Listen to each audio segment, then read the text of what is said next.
Alô, pessoal. Boa noite.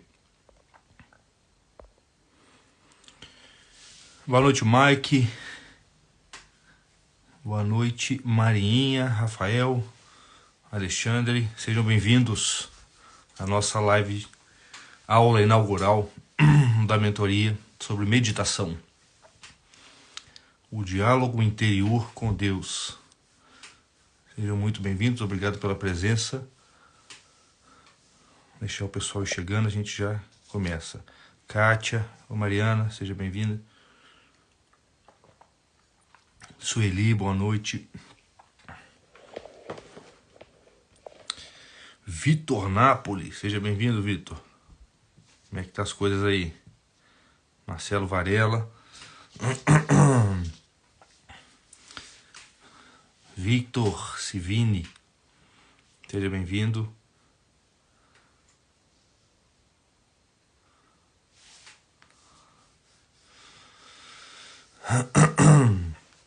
Fernanda Rezende, Homero.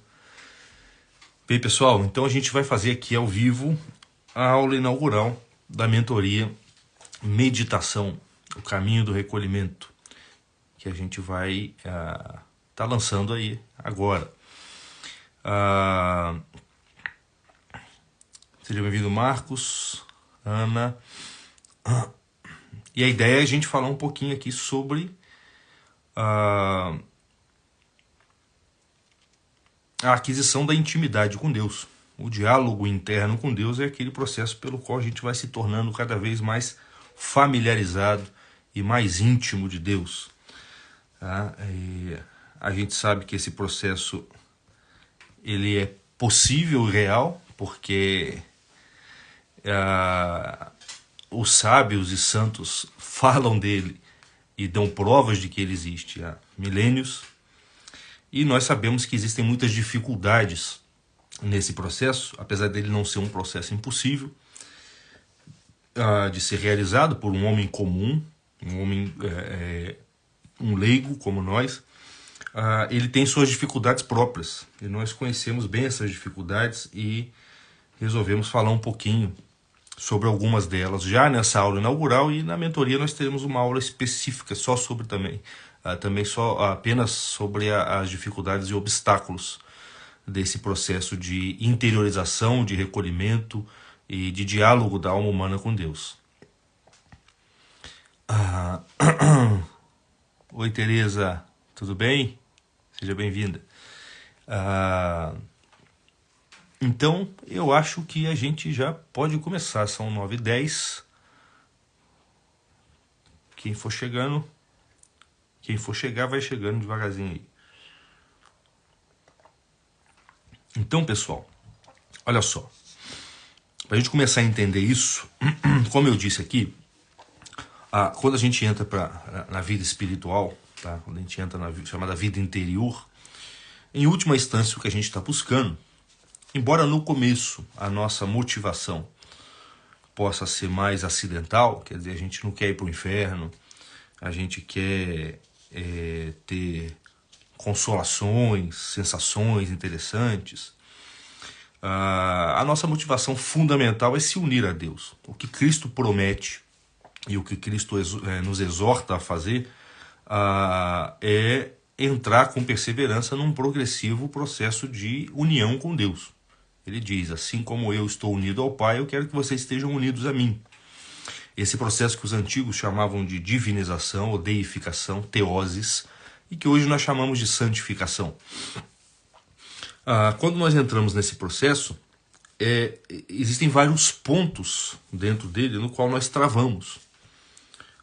Pontos que são difíceis de avançar, seja porque existem obstáculos naturais mesmo a esse processo, a esse avanço, ou seja porque nos falta orientação, nos falta alguém que, tendo percorrido esse caminho, possa nos orientar de algum modo. Ele é um caminho que se dá na escuridão da alma, na solidão, e lá dentro a gente vai como que tateando, tentando discernir o que acontece dentro da nossa alma, e nem sempre é fácil fazer isso. Então, em vista da existência desse processo, da necessidade de nós percorrermos esse caminho, da beleza intrínseca dessa própria caminhada e dos obstáculos que ela oferece, nós resolvemos fazer essa mentoria, e da qual essa live está sendo a aula inaugural, onde a gente já vai entrar um pouquinho nesses assuntos aqui. Então permaneçam com a gente aqui até o final, eu tenho certeza que vai ser produtivo para vocês, tá? Tenho certeza porque vai ser produtivo para mim. A gente está estudando esse negócio e quando a gente estuda e ensina, a gente acaba aprendendo mais até do que quem está ouvindo. Então sejam bem-vindos, chegaram mais pessoas aí e a gente já vai começar. Para começar, eu queria convidar vocês a refletir sobre justamente uma palavrinha que aparece aí no título da live. Quer dizer, o título da live é O Diálogo Interior com Deus. Vamos olhar para essa palavra interior. Tá? O que significa essa vida interior? Tá? Para que a gente entenda bem o que significa vida interior, vamos tentar entender primeiro o que é esse interior, de modo mais genérico. Tá?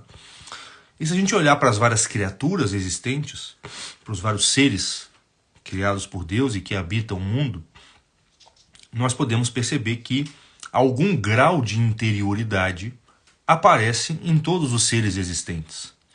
Se nós pegarmos a famosa escala dos seres naturais, quer dizer, os minerais, os vegetais, os animais e os homens, nós podemos perceber que das pedras até o homem, quer dizer, dos minerais até os humanos, existe um progressivo aumento da interioridade.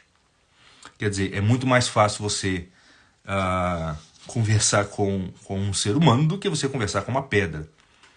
Na verdade, é muito mais fácil você conversar com uma planta do que conversar com uma pedra. Ainda que conversar com uma pedra, com uma planta seja uma coisa um pouquinho esquisita, é bem menos esquisito do que conversar com a parede, com a pedra ou com a água. Conversar com um animal, com um cachorro, por exemplo, é quase que inevitável. Tá? E com o ser humano é um deleite. Então a gente consegue perceber nessa escala de seres, tá? Dos minerais até o ser humano, da pedra até o homem, passando pela planta e pelos bichinhos, pelos animais, a gente consegue perceber um progressivo aumento de vida interior. Tá? Obrigado, Padre Wesley. Amém. Sua bênção. Seja bem-vindo. Mas, já nos minerais, se a gente pegar uma pedra, já no mundo das pedras, já existe vida, não vida interior, mas já existe interioridade em algum grau. Só que veja que coisa curiosa. Se nós pegarmos uma pedra,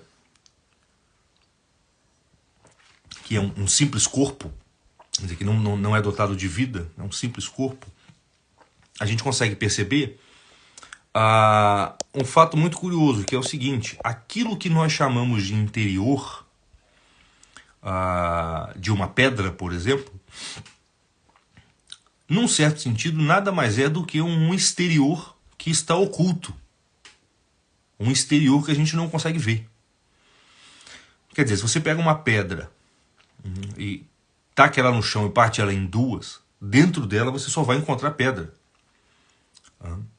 Não tem algo diferente dentro da pedra. O que existe dentro da pedra é a mesma coisa que tem do lado de fora. De tal modo que o lado de dentro da pedra é como se fosse o lado de fora escondido, que está por trás daquela superfície visível dela. Então, por mais que os seres mais ínfimos, mais simples que existem no nosso mundo, que são os minerais, por mais que eles tenham algum grau de interioridade, neles a interioridade, num certo sentido, ainda é exterioridade. Porque se eu quebro uma pedra no meio, o que eu encontro ali é apenas pedra. Então eu chamo de interior da pedra, o interior de um cristal, ou o interior da água, ou o interior de um pedaço de madeira. O que eu chamo de interior nesses casos nada mais é do que um exterior que está oculto dos meus olhos. De tal modo que quando eu quebro esses seres e procuro o que eles têm ali dentro, eu não encontro nada de muito diferente do que tinha ali fora. Tá? Esse é o grau mais elementar de interioridade que a gente encontra na natureza. Tá? É a interioridade dos corpos. que em última instância não é interioridade nenhuma, é uma exterioridade que está oculta ali dos seus olhos. A coisa muda um pouco se eu olho para uma planta.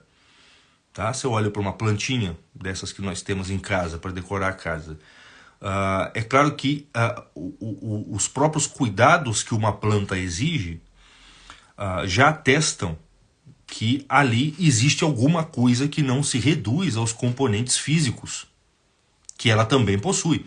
Quer dizer, uma planta também tem um corpinho, igual uma pedra, ela tem um corpo. Mas, primeiro que se eu quebrar uma planta, se eu for investigar o interior dela, eu já vou encontrar elementos diferenciados ali dentro. Quer dizer, uma planta não é feita somente de planta por dentro. Tá? Ela tem alguns elementos diferenciados ali dentro. Mas mais do que isso, a planta ela é viva. E o que eu quero dizer quando eu digo que ela é viva?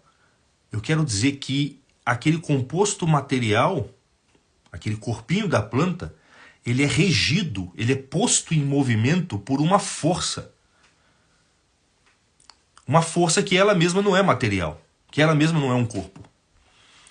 Quem já teve a experiência de cuidar de uma planta e ver que a partir de um certo ponto a planta morre e não tem mais nada que você possa fazer, você pode jogar água, você pode jogar,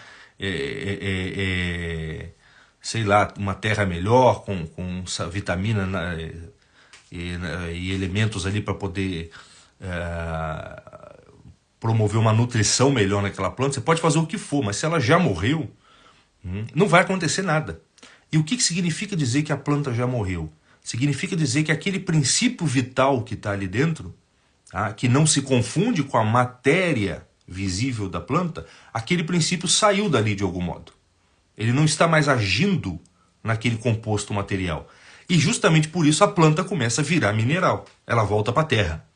E ela vai compor agora o mundo dos minerais. Então, no mundo das plantas, eu já consigo identificar uma interioridade diferente, que é o que eu chamo de vida. Tem algo ali na semente, tem algo ali na árvore, na plantinha, que faz com que ela cresça, com que ela se desenvolva, com que ela se diferencie, se desdobre. E que culmine, por exemplo, na produção de um fruto com uma semente, que se eu colocar no solo, vai gerar uma outra árvore como aquela, uma outra planta como aquela. E essa perpetuação, quer dizer, o poder de produzir um outro indivíduo da mesma espécie, indefinidamente, que a planta possui, já atesta que ela não é só corpo. Existe um interior ali, existe algo ali que eu não posso ver com os meus olhos, mas que eu sei que está ali. E esse algo já me permite dizer que a planta possui um dentro, um interior, diferente daquele interior da pedra. Prestem atenção nisso, porque isso aqui a gente não está falando por simples curiosidade. Isso aqui é fundamental para a gente começar a identificar e discernir dentro de nós o nosso interior.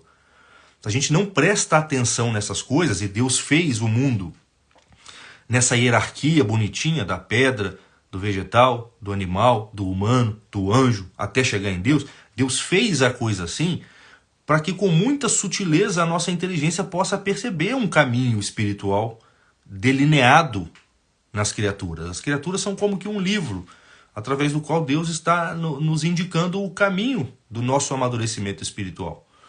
Então eu estou usando esses exemplos aqui, não é a título de curiosidade, mas é a título de favorecer a nossa percepção interna, favorecer a nossa percepção do nosso interior. Então percebam sobretudo isso. Se eu comparo uma plantinha com uma pedra, eu percebo que enquanto na pedra o interior nada mais é do que um exterior oculto, porque dentro da pedra, como eu disse, só tem pedra, na planta não é assim. Porque eu sei que tem alguma coisa dentro da planta, e esse dentro já merece aspas, tem alguma coisa dentro da planta que faz a planta ser viva, dinâmica, ser capaz de se nutrir, de se desenvolver e até de reproduzir, produzir outras cópias mais ou menos idênticas a si mesmas. Então eu digo que a planta é viva, e a vida é o primeiro grau de interioridade que não se confunde com a exterioridade, como no caso da pedra. Por isso, como eu disse, que não é tão estranho falar com uma planta. Tá? É um pouco estranho, mas não é tão estranho assim, porque você sente de algum modo, você intui que aquilo que você fala pode reverberar lá dentro. É claro que ela não vai entender o que você está dizendo, não vai sentir nada, tá? Mas como você sabe que existe um componente invisível ali dentro, uma força vital ali dentro, você sabe que a planta não se reduz ao elemento opaco da matéria. Já existe uma luminosidade lá dentro. Agora, se você pensa no animalzinho, você pensa no seu cachorro, por exemplo, a coisa fica mais interessante ainda, porque no cachorro a vida se interioriza mais ainda, produzindo aquilo que nós chamamos de subjetividade. O que é uma subjetividade? O mundo do animal, dos animais superiores principalmente, um cachorro, um cavalo, um macaco, é um mundo que já possui memória, já possui imaginação, ele já possui ali dentro uma espécie de reservatório de imagens que ele adquire a partir da percepção das coisas externas, mas que movimenta dentro dele uma série de sentimentos, afetos, desejos, de tal modo que existe um dentro, um interior muito mais elaborado e orgânico no animal do que aquele bem primitivo que existia na planta. A planta é viva, e isso já é um grau de interioridade, mas o animal, além de vivo, tá? Ele te vê e ele guarda a sua imagem na memória, e essa imagem produz nele afetos. Ele vai sentir fome, ele vai sentir raiva, ele vai sentir desejo, ele vai sentir medo, ele vai sentir vergonha.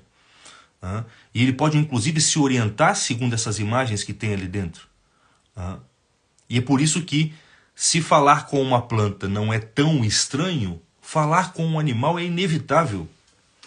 É praticamente impossível você não estabelecer algum grau de diálogo com um cachorro, porque é muito evidente, se você convive com um, que existe um mundo interior ali dentro. Um mundo interior composto, sobretudo, de sensações, afetos e imagens mentais. Então veja que é como se a natureza, nos vários patamares que ela possui, ela fosse apresentando graus cada vez mais complexos de interiorização. Aquilo que começa puramente exterior, colocando-se para fora na forma de matéria e de corpo, como no caso dos minerais, aos poucos vai se dobrando para dentro, vai se recolhendo. O processo de recolhimento já começa na natureza. Porque a planta é mais recolhida do que a pedra. E o animal é mais recolhido do que a planta. Porque a natureza não cresce para fora, ela cresce para dentro. E esse crescimento para dentro é o que nós estamos chamando aqui de início de interioridade. Ainda não é vida interior no sentido estrito, mas já é uma interioridade. Então esse é o mundo dos animais. Os animais já possuem memória, imagens, e essas imagens já produzem nele afetos, desejos, sensações e etc. Agora, se você pensa no ser humano, e aí nós estamos nos aproximando do que nós chamamos de fato de vida interior, que é a região dentro da qual o nosso diálogo com Deus pode começar a acontecer, se nós trabalharmos para isso. Quando a gente chega no ser humano, a gente percebe o seguinte: além de ser vivo como a planta, quer dizer, além de ter um corpo, tá, como um mineral, além de ser vivo como uma planta, além de ser dotado de sentimentos, imagens mentais, imaginação, memória, afetos como os animais, o homem ele é dotado de consciência. Ele consegue testemunhar tudo isso que acontece dentro dele. Ele consegue perceber essa interioridade que ele possui. E mais do que isso, ele consegue perceber essa interioridade e ele consegue entender isso que acontece com ele. Então nós não somos apenas, o nosso mundo interior não é apenas uma espécie de compartimento interno dentro do qual sensações, afetos, imagens mentais e memórias ficam circulando. Além desse compartimento e desses elementos que ficam circulando ali dentro, existe um observador contemplando tudo isso. E não somente contemplando, entendendo tudo isso. Então o homem exclama para si mesmo: nossa, eu estou com raiva. Nossa, eu estou com medo. Nossa, eu quero aquilo. Eu não quero aquilo. Eu prefiro isso a aquilo. Nossa, eu sou alguém. Eu sou uma pessoa. Eu não me conheço ou eu me conheço melhor. Então, esse mundo interior do ser humano, ele é mais nobre do que o do animal, porque o ser humano possui uma capacidade de testemunhá-lo e de compreendê-lo. E isso enriquece maximamente esse compartimento interno que nós estamos chamando de interioridade. Compare uma pessoa com uma pedra. Faça a experiência imaginativa. Imagine-se numa ilha deserta, onde só tem pedras e plantas. E você está lá, você não vai conversar com as pedras. Tá? Mas de repente, você, na ânsia de companhia, você começa a dar bom dia para as árvores, para as plantas. Mas você imagina se de repente aparece um cachorrinho. A alegria que você não ia sentir pelo simples fato de que uma criatura dotada de uma interioridade mais viva cruzou o seu caminho numa ilha deserta, na qual você estava ali há meses, somente diante de pedras e plantas. Aí você vê um cachorrinho, você pode falar com ele, você sabe que ele vai lembrar de você, que ele vai gostar de você, que ele vai esperar de você uma série de coisas. Agora você imagina que um tempo depois aparece um rosto humano, um ser humano aparece naquela ilha para você. E você pode virar para a pessoa e falar: oi, tudo bem? Qual o seu nome? De onde você é? O que você sente? O que você está fazendo aqui? A interioridade humana é muito maior. Ela é muito mais elevada e muito mais rica. E isso é um trabalho de elaboração que a própria natureza, que o Deus, através da criação, ele fez a natureza de tal modo que ela vai como que se desenvolvendo interiormente, produzindo organismos cada vez mais complexos e mais translúcidos. Porque esse aumento de interioridade corresponde a um aumento de sutileza. Quer dizer, a pedra eu posso pegar, mas a vida da planta eu já não posso pegar. O sentimento do animal eu não posso pegar. Eu posso pegar o corpo dele, os órgãos dele eu posso pegar, mas eu não posso pegar o sentimento, a memória do animal. Menos ainda eu posso pegar a consciência humana. Aquilo que em mim testemunha tudo o que está se passando aqui dentro disso que eu sou. Isso não tem nada de material, isso é uma coisa completamente etérea. Então, por essa análise, eu espero que tenha ficado evidente que existe na natureza um progressivo processo de recolhimento.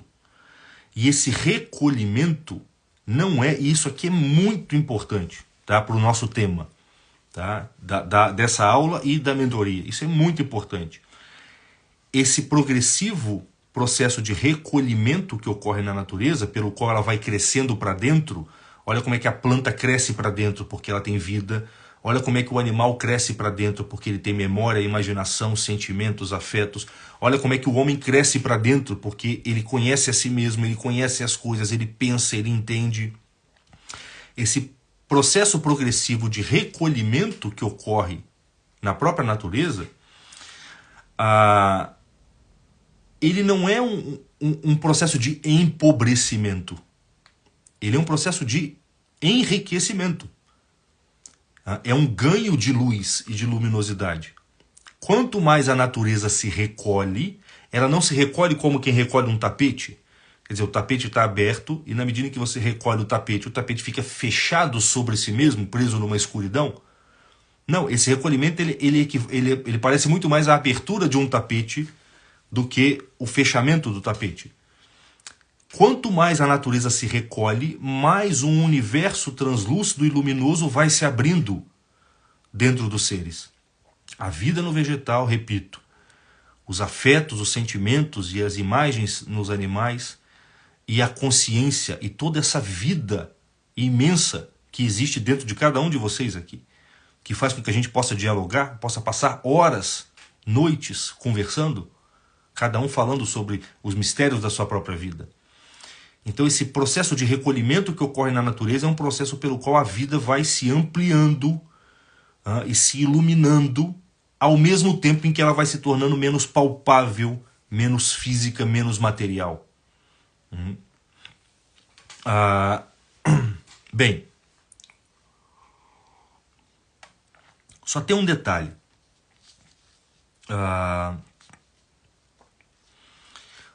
Ocorre que quando nós nascemos, e o ser humano ele é isso tudo que eu falei agora, ele tem a parte mineral, tem a parte vegetal, tem a vida, tem os afetos internos e tem também isso que eu chamei aqui de consciência, de inteligência, espírito, que é a parte humana que testemunha e entende tudo o que está se passando aqui dentro.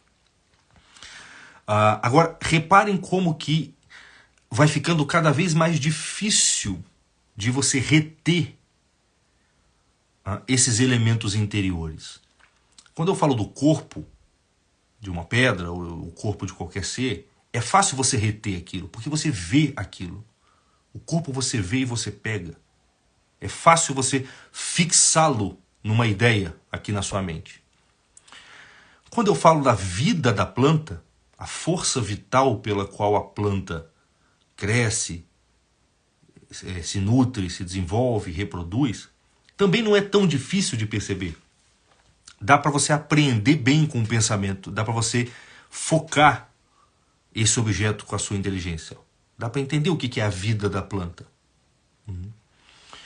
Quando eu falo do mundo interior do animal, o mundo da memória, dos afetos, dos sentimentos, ainda dá para você visualizá-lo bem. Tá? Até porque você, sendo também um animal, você testemunha isso bem diretamente. Todos os dias nós estamos tendo o tempo inteiro a experiência interna de testemunhar o nosso medo, a nossa raiva, a nossa alegria, a nossa preguiça e etc. Então esse mundo ele ainda é bem apreensível para nós. Agora reparem que quando eu falo da consciência, do espírito humano, daquilo que em mim percebe esse mundo interior dos afetos e das imagens mentais, da imaginação, da memória, quando eu falo disso que em mim testemunha o que acontece no meu interior, eu já estou falando de um objeto mais difícil de ser captado. Eu tenho certeza que todo mundo aqui sabe reconhecer, por introspecção, as suas memórias, as imagens que circulam na sua imaginação, a sua preguiça, o seu medo, a sua raiva, o seu desejo. Ninguém tem dificuldade de reconhecer isso. Mas quando eu chamo a atenção de vocês para a presença em cada um de vocês de uma consciência espiritual que testemunha todos esses elementos lá dentro e que toma consciência do seu medo, da sua imaginação, da sua raiva, do seu desejo, e que entende essas coisas, eu tenho certeza que isso nem todo mundo consegue perceber com clareza. Porque a gente está falando do elemento mais alto que existe na alma humana. A gente está no ápice da alma humana. É aquilo que o ser humano tem de propriamente humano. A inteligência e a vontade, ou o que os antigos chamavam de espírito. Eu estou chamando aqui de consciência espiritual. Perceber essa consciência é difícil. Por quê? Porque é com a própria consciência que nós percebemos. Então é como se eu tentasse pegar minha mão com a própria mão. É uma atividade meio frustrada. Eu só consigo percebê-la meio que indiretamente. E ela é um objeto extremamente sutil. Não tem quase que resquício de materialidade nenhuma nela. Ela é um simples ato da minha consciência, pelo qual eu percebo, apreendo, entendo, contemplo todo o resto que acontece comigo. Então, aí a gente entra no nosso primeiro problema, quando a gente quer passar, quer realizar esse processo de interiorização que vai culminar no diálogo interior com Deus. Tá? E esse primeiro problema é o seguinte: nem todos os homens percebem aquilo que eles possuem de humano dentro da sua alma.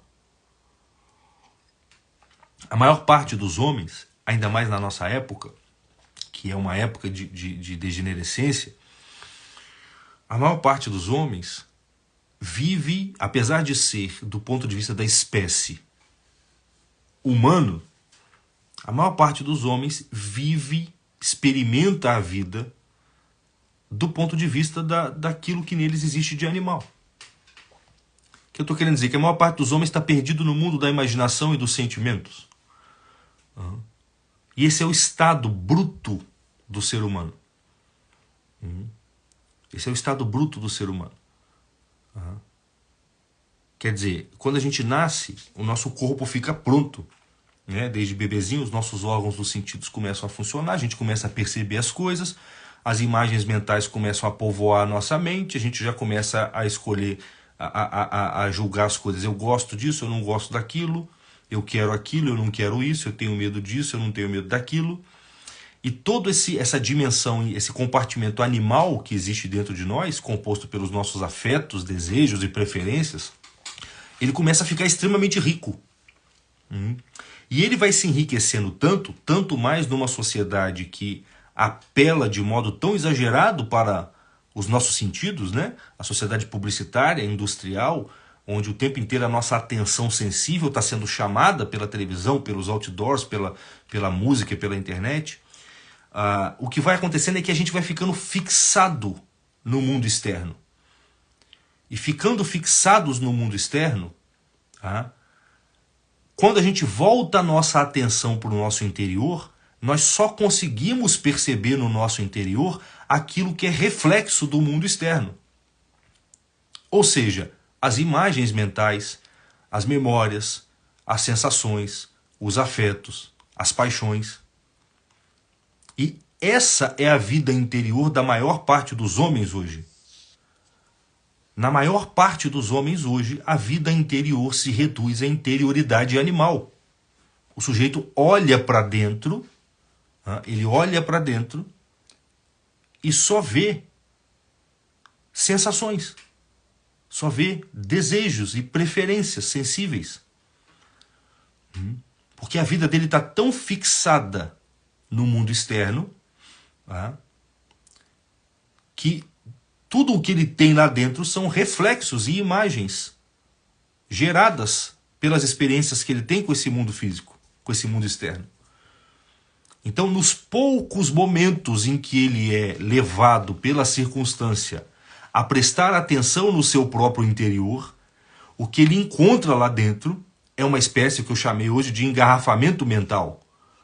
É uma série de imagens pululando de um lado para o outro, sensações, afetos, sempre funcionando na clave do gosto, não gosto, quero, não quero, desejo ou não desejo. Isso fica muito claro se vocês lerem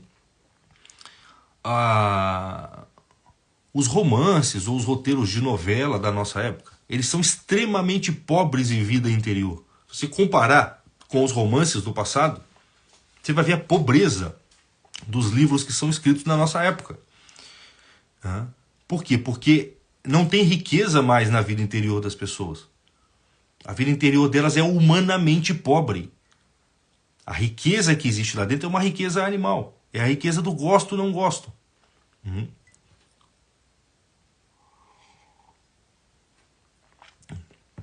E esse é o primeiro problema que a gente tem. É o problema de que, um pouco pela própria natureza das coisas, porque nós somos um corpo, então o nosso primeiro contato com o mundo é através da nossa dimensão animal, 5 sentidos. Então é natural que o nosso interior animal, o mundo afetivo, eu vou chamar assim, é natural que esse mundo afetivo seja habitado por inúmeras imagens, sensações e afetos. Isso é natural. A Ana está perguntando aqui, vida interior, no caso o senhor está relacionando com a vida espiritual. O que eu estou dizendo é o seguinte, a vida espiritual é uma modalidade de vida interior, é a mais elevada, é aquela na qual a gente vai chegar ainda. O que eu estou dizendo é que a vida interior do homem contemporâneo é uma vida interior extremamente pobre. Ela equivale à vida interior do animal. Porque é próprio do animal só ter dentro de si imagens do mundo externo e sensações geradas por essas imagens. E preferências geradas por essas imagens. Eu gosto daquilo, eu não gosto daquilo. Eu fico com raiva diante disso, eu fico com medo diante daquilo. E a vida do homem de hoje é assim. Porque ele está tão fixado no mundo externo, um pouco pela natureza das coisas e um pouco pela nossa época que estimula isso,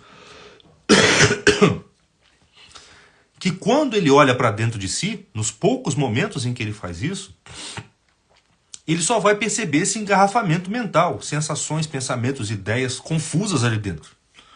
Então é um mundo extremamente pobre, porque é um mundo do animal. E isso fica claro na música da nossa época. Pô, gente, escutem as músicas da nossa época, olhem do que as pessoas falam. Nas músicas de amor, pega assim, as músicas com temas mais elevados, amor. Tá? E ouçam como as pessoas falam do amor.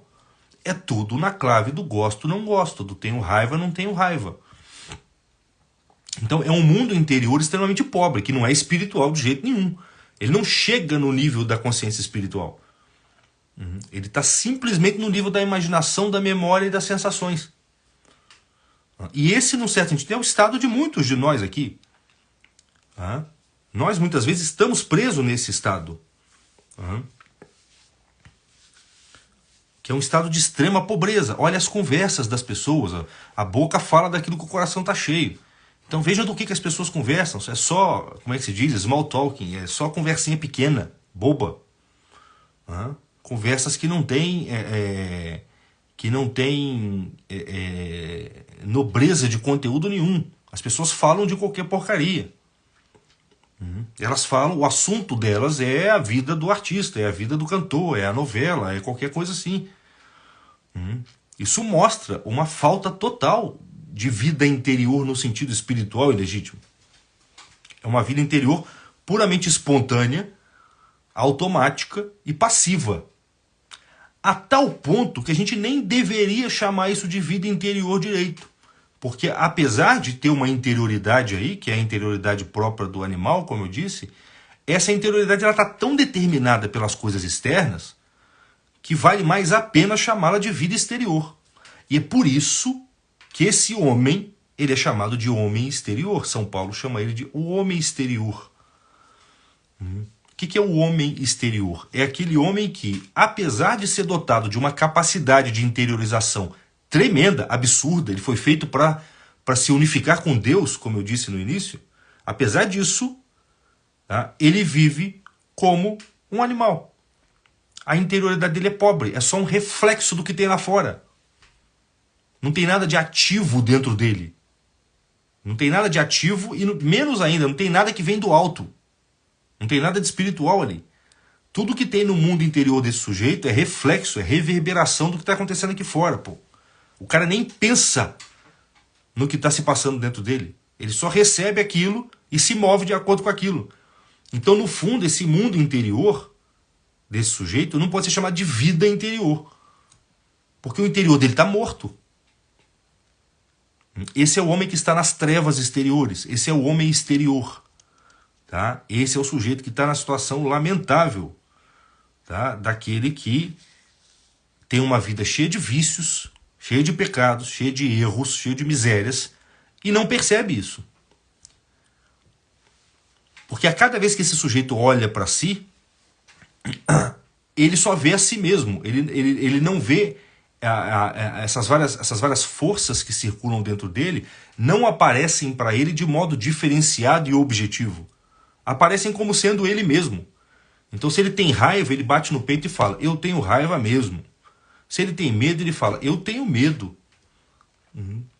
Ele se orgulha de cada uma das sensações e afetos que ele possui, porque tudo aquilo ali para ele é ele. Esse composto confuso de sensações gerados na alma dele pelas coisas de fora, aparecem para ele como a identidade dele. Então esse sujeito ele é palha, ele é vazio, não tem nada ali dentro. É esse sujeito, se você soprar ele, não tem nada.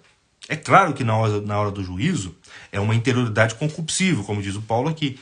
Na hora do juízo é claro que esse sujeito vai ter problemas muito sérios. Porque ele não está fazendo, ele está jogando fora aquilo que Deus deu para ele. Então, esse sujeito, nós podemos dizer que ele tem ali, ele passa por um processo de recolhimento, mas é um processo de recolhimento involuntário. Tá? Então, por exemplo, eu me lembro quando eu, na adolescência, tinha uma vida mundana, muito mais mundana do que eu tenho, e eu saía para ir, sei lá, numa festa, num baile, num show, qualquer coisa, e lá no show você está diante de um monte de gente, de amigo, e garotas, e música, e etc. E na hora de voltar para casa, eu sempre morei muito longe, eu pegava o ônibus e voltava sozinho dentro do ônibus. E eu era sempre o último a descer, que a minha casa era muito longe mesmo. Aquela ocasião me forçava a me recolher. Eu era forçado a olhar para dentro de mim.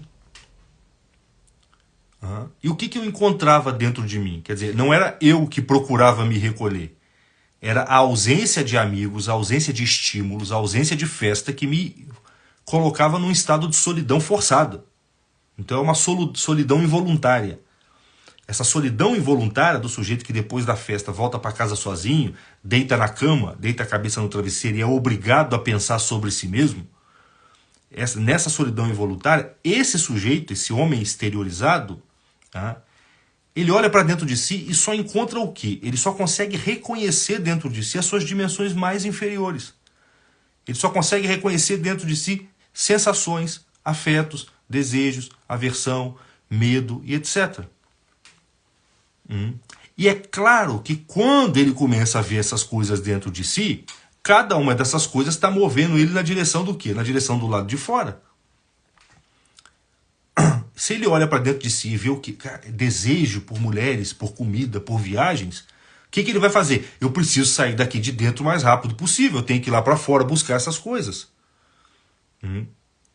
Se ele olha para dentro de si e só vê, sei lá, e vê medo, ou vê raiva, ou vê tédio, eu tenho que sair de dentro de mim o mais rápido possível, eu tenho que ir lá para fora, para suprir essa tensão interna que eu estou sentindo. Isso é próprio do animal, o animal que faz isso, por que o animal só, ou ele dorme ou ele está caçando? Tá? Porque assim, repousar no mundo interior para o animal é insuportável. Ou ele dorme ou ele vai estar caçando, vai estar fazendo alguma outra coisa. Porque quando ele olha para dentro de si, tudo que tem lá dentro expulsa ele para fora. E essa é a vida do homem exterior.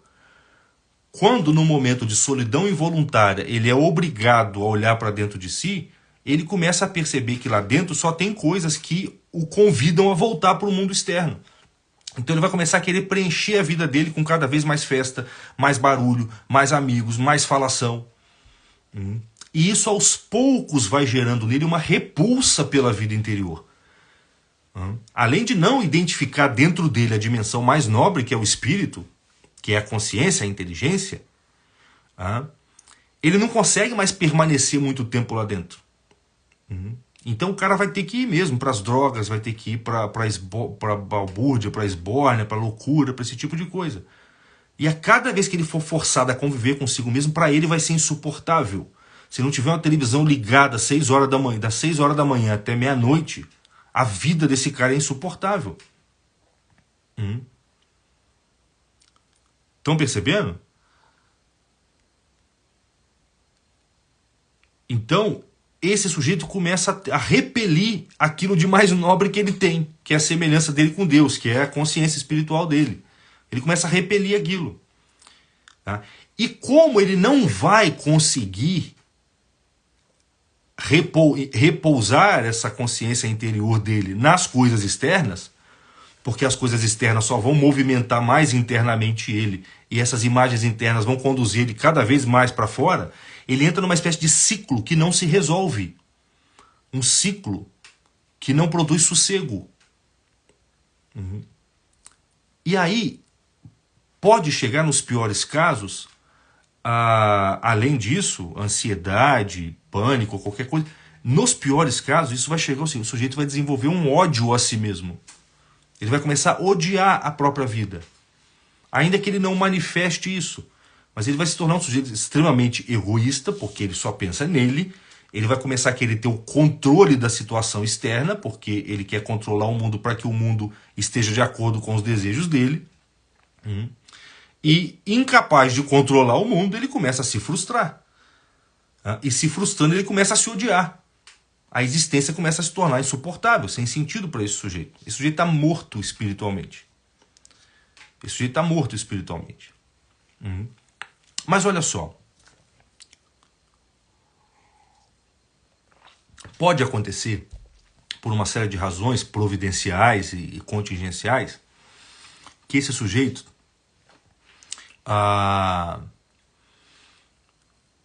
comece, por uma série de circunstâncias, por exemplo, o sujeito tem um filho, tá? Conhece uma pessoa, tem uma experiência de morte na família, cai na mão dele um livro, tá? Tem várias maneiras da graça agir e começar a convidar esse sujeito para um recolhimento mais profundo. Pode acontecer que esse sujeito comece, em razão dessas circunstâncias, seja um livro na mão dele, seja uma pessoa, uma morte, um sofrimento muito grande na vida dele, pode acontecer que ele comece a olhar para dentro de si e começar a perceber que existem realidades, que existe dentro da alma dele uma espécie de notícia distante, de que existe uma fonte de onde vem um bem que não é da mesma natureza que os bens consumíveis do mundo externo.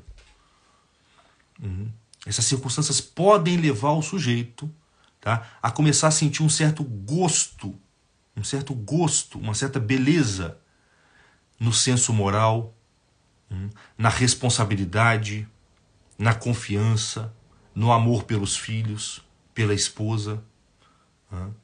E ele pode começar aos poucos a começar a prestar mais atenção no que ocorre lá dentro e ver que por trás do fluxo dessas imagens e afetos gerados pelo mundo externo parece repousar algumas realidades, alguns elementos de uma natureza mais nobre e que não são tão fugazes quanto as imagens e os afetos com os quais ele estava acostumado. O que eu estou querendo dizer? Esse sujeito pode começar a receber a notícia de que existe o bem, de que existe a verdade.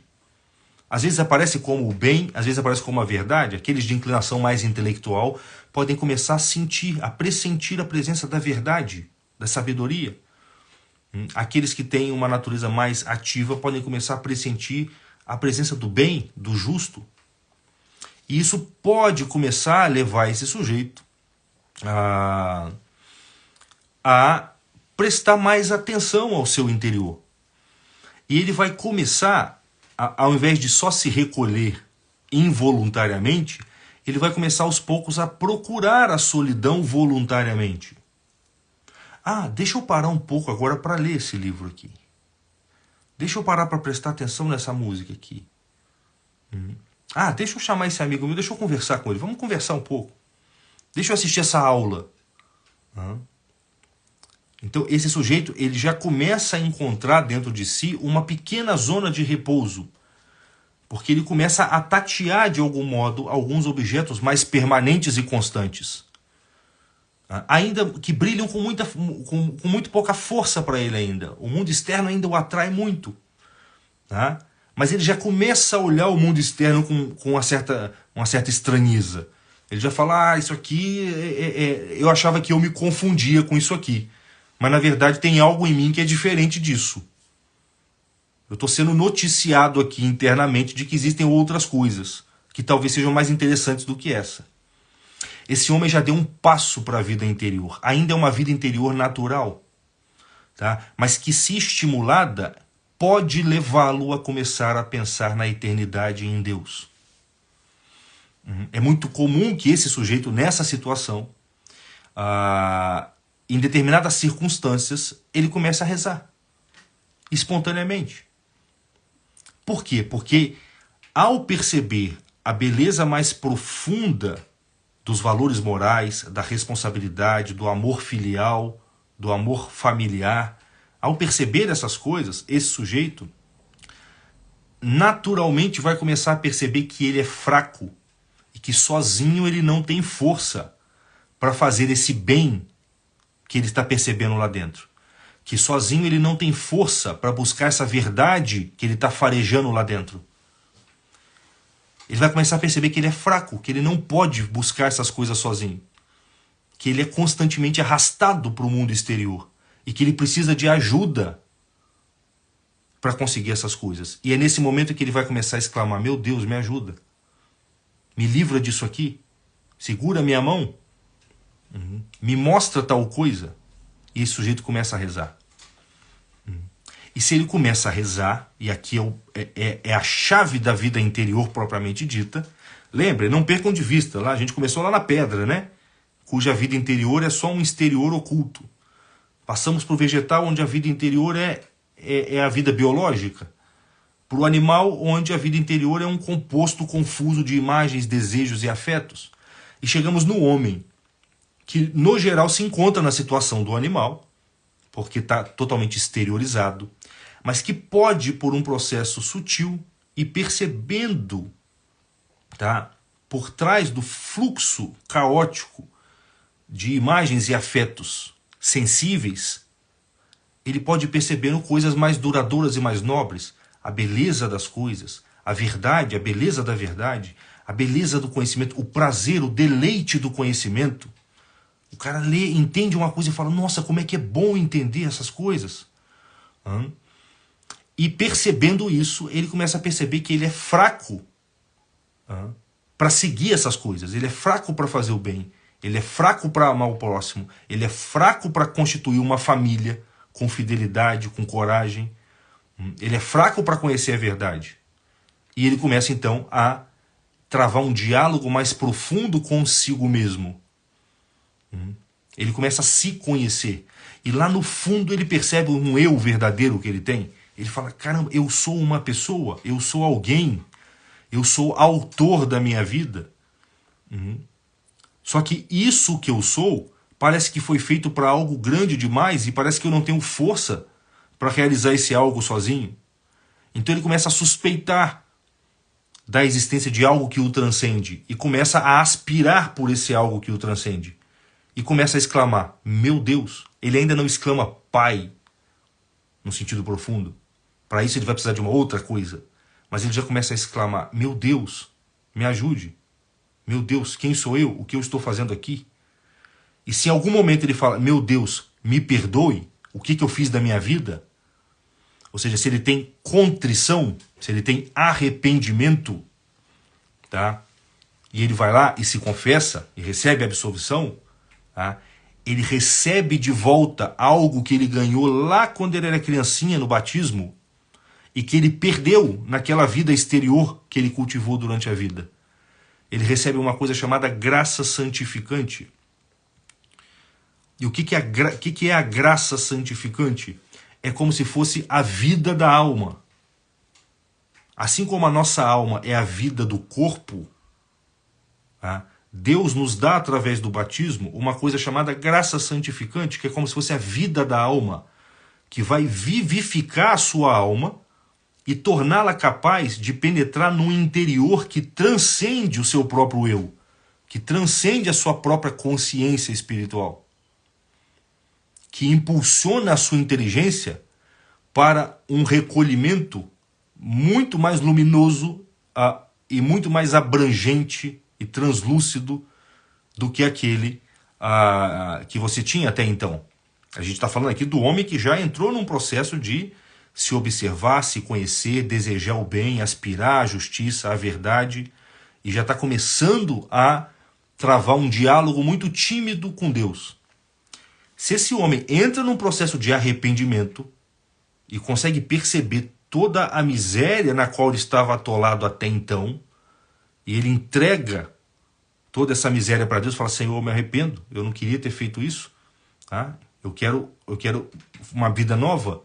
Se ele faz isso, ele recebe novamente essa graça santificante que ele tinha perdido. E a vida dele agora, olha que interessante, a alma dele agora vai ser vivificada pela graça. E o que significa isso? Significa que a alma dele vai ser adornada de forma ativa, de forma atual, por uma espécie, por 3 canais que vão ligá-la ao mundo transcendente, ao mundo de Deus, à vida de Deus. Esses 3 canais são o que nós chamamos de virtudes teologais: a fé, a esperança e a caridade. Pela fé, ele vai se tornar, a inteligência dele vai se tornar capaz de ver os mistérios de Deus, de entender e contemplar esses mistérios. Pela esperança, a vontade dele vai se tornar capaz de aspirar as coisas do alto, de desejar as coisas lá de cima, com muito mais força do que ele deseja as coisas aqui de baixo. E a caridade vai aperfeiçoar a vontade dele para que ele possa agora se unir ao próprio Deus e ser regido pela própria vida divina. Então, olha que interessante. Agora, esse homem vai começar a participar da interioridade do próprio Deus. Lembrem, interioridade da pedra, interioridade da planta, interioridade do animal, interioridade do homem. E esse homem agora, através da contrição, da graça santificante, das virtudes teologais, se ele se mantém nesse estado e começa a praticar a oração, principalmente a oração mental, da qual nós falaremos nessa mentoria meditação, um caminho do recolhimento. Se ele começa a praticar isso da maneira correta, tá, ele vai começar agora a participar da vida divina. Da vida divina. O princípio da vida dele não vai ser mais a vida biológica dele, nem mesmo a vida intelectual dele, vai ser a vida do próprio Deus que vai estar agindo ali dentro. Ele vai entrar num progressivo processo de santificação, de divinização. Só tem um detalhe. Agora, se já era difícil você perceber a sua própria consciência espiritual, você imagina o quão difícil não é você começar a discernir lá dentro, ó, porque isso tudo está acontecendo lá no seu interior. Você imagina como que não é difícil você perceber lá dentro os aspectos, os detalhes, os influxos, os convites, os benefícios dessa vida divina da qual você está participando. O que acontece quando você vai rezar? Vê se é a mesma coisa que acontece comigo. Você fecha o olho e fica tudo preto, não é? Fica tudo preto. E você começa a falar com Deus, mas você não sabe para onde a palavra está indo. E você começa a ser tomado por pensamento, preocupações. No geral é assim, não é? A gente parece que está falando com uma parede escura.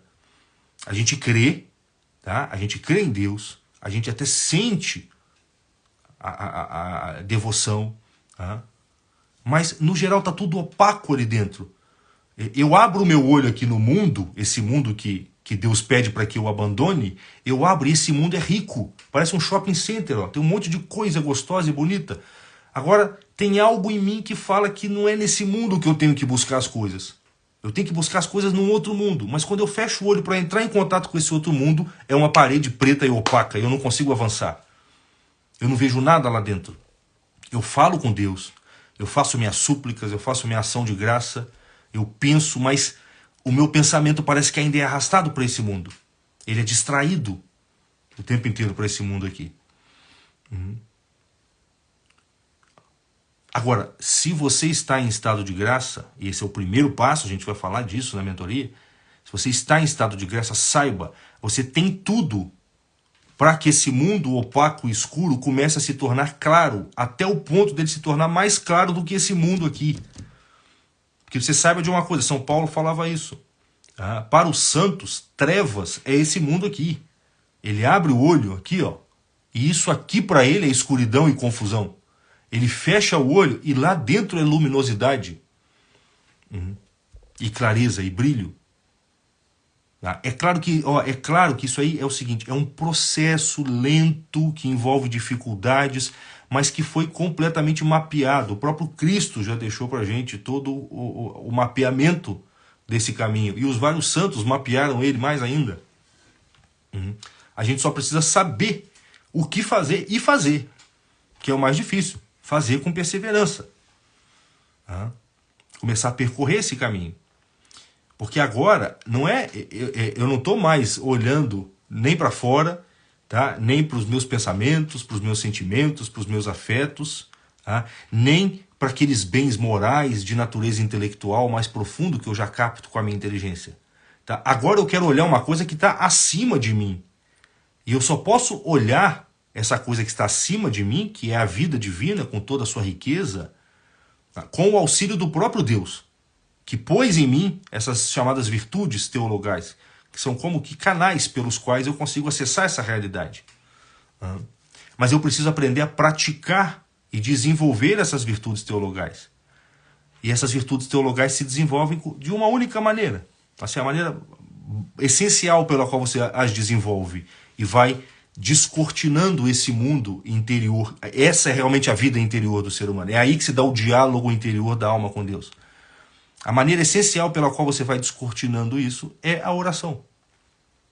Tá? E nós somos tão carnais que nós achamos, a palavra oração para a gente já implica, significa somente oração vocal. Tá? E a oração vocal é o primeiro passo. A oração mesmo que vai fazer você começar a penetrar, a se familiarizar com essa realidade superior, a visitar frequentemente essa zona mais ou menos obscura, onde Deus fala com você, e aos poucos fazer com que os seus olhos, que estão tão acostumados com a luz do mundo externo, comecem a se acostumar com aquela escuridão e a discernir coisas lá dentro. O que vai fazer você conseguir discernir coisas lá dentro é a prática da oração mental. É a prática constante da oração mental, que começa com a meditação. Prossegue para a oração afetiva, para uma oração chamada de simplicidade, e assim você vai avançando. Lembra quando você a luz do quarto está acesa, e você está acostumado com a luz acesa, e de repente você apaga a luz do quarto, você não vê nada. Mas se você espera 1 minuto, você já começa a distinguir a cama, o ventilador, o quadro na parede. Assim como o nosso olho se acostuma com a escuridão e começa a discernir as coisas lá dentro, o olho da alma, que é a fé, a pupila do olho, que é a fé, como diz Nosso Senhor para Deus Pai, para Santa Catarina de Sena, a inteligência é o olho da alma, mas a fé é a pupila desse olho. Se você aprende a exercitar a fé através da oração mental e da meditação, isso que é escuro e opaco no momento da oração começa a se tornar translúcido, porque você vai começar a discernir coisas lá dentro. E olha só, um diálogo com Deus é uma coisa onde você fala e Deus também fala. Você tem que ouvir Deus. Não é só você que fala. Inclusive, o principal é você ouvir Deus. E a gente não ouve nada lá dentro. Tá? Porque a gente não persevera, porque a gente não tem conhecimento do procedimento pelo qual se faz isso. E esse procedimento não sou eu que estou definindo qual é, não. Isso aí está na tradição. A tradição traz isso para a gente. E graças a Deus a gente tem hoje a oportunidade de estudar isso, de aprender com quem sabe mais. Eu tenho meus professores também e a gente tem a oportunidade de ensinar isso. Eu sei qual é essa angústia, porque durante muito tempo eu fiquei assim, Senhor, mas eu estou aqui rezando e eu não sei se eu estou tendo fé ou não, eu não sei se o Senhor está me ouvindo ou não, eu sei que está tudo escuro, eu vou continuar fazendo, mas o Senhor me mostra alguma coisa, me ajuda. Porque eu não quero sentir só desgosto pelo mundo externo, eu não quero sentir só o desgosto de abandonar o mundo externo, eu quero sentir o gosto de buscar o mundo interno. No geral, a gente trava nesse ponto. Tá? Eu tenho que abandonar o mundo externo, mas isso gera desgosto em mim, porque eu gosto desse mundo aqui maravilhoso. E eu não tenho muita força para evoluir internamente, espiritualmente, porque eu não sinto nada, eu não percebo. A minha fome não está sendo saciada lá dentro. E o que vai fazer com que a gente deite raízes, aprofunde as nossas raízes nesse mundo, é a prática da oração mental, que começa com a meditação. Tá? E é justamente por isso que a gente, eu espero que tenha dado para vocês entenderem, tá? O que eu tentei trazer aqui, e é nessa intenção que a gente resolveu, a partir de alguns estudos que nós temos feito nos últimos anos, fazer essa mentoria sobre meditação. Tá? O título da mentoria é Meditação, o caminho do recolhimento.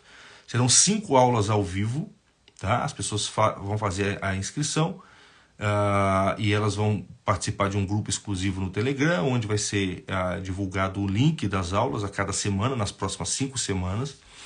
A gente vai se reunir no Zoom, e teremos ali uma aula ao vivo a cada semana de mais ou menos 1h30, onde nós trabalharemos esses assuntos bem detalhadamente, tá? As aulas ficarão gravadas para aquelas pessoas que não puderem participar da aula ao vivo. Então as aulas ocorrerão às quartas-feiras, às 9 horas da noite. Então algumas pessoas não podem participar, mas as aulas ficam gravadas e disponibilizadas na plataforma, para que as pessoas possam acessar depois.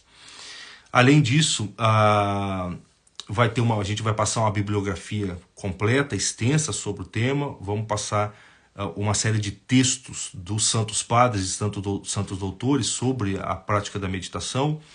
A cada aula a gente vai passar alguns exercícios práticos que a gente foi coletando também nos escritos da tradição, de tal modo que a gente consiga, de algum modo, lançar um pouquinho de luz nesse terreno tão opaco e obscuro, que a gente sabe que é opaco e obscuro, e possa, com a graça de Deus, se Deus nos auxiliar nisso, auxiliar vocês nesse caminho, tá?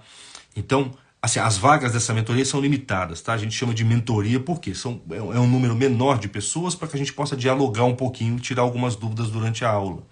Então, o número de vagas limitado. Toda vez que a gente faz, fica gente de fora e o pessoal vem depois no direct falar para pedir para reabrir, para dar um jeito, mas não dá, porque senão a gente acaba sendo injusto com quem fez a inscrição.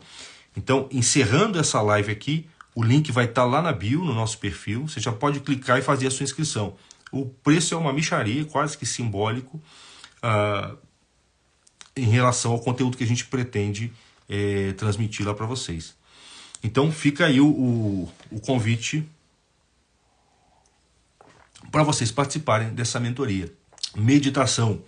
O caminho do recolhimento. Isso que a gente falou aqui agora foi apenas uma introdução, um aquecimento para a gente poder penetrar profundamente nesses assuntos nas próximas 5 semanas. Tá bom, pessoal? O link está lá na bio. Clica, dá uma olhada no site, vê lá o conteúdo das aulas e participem. Não deixem de participar. É uma coisa que a gente está fazendo com muito cuidado e com muito carinho, como a gente tenta fazer tudo aquilo que a gente faz por aqui. Gente, muito obrigado pela presença de vocês. Espero que tenha sido claro o que eu tentei falar aqui. E que já tenha ajudado vocês em algum grau, tá? Fiquem com Deus, que Deus abençoe a todos e até a próxima aula, que será, se Deus quiser, a primeira aula da mentoria. Um abraço, gente. Tchau, Vitor. Se cuida.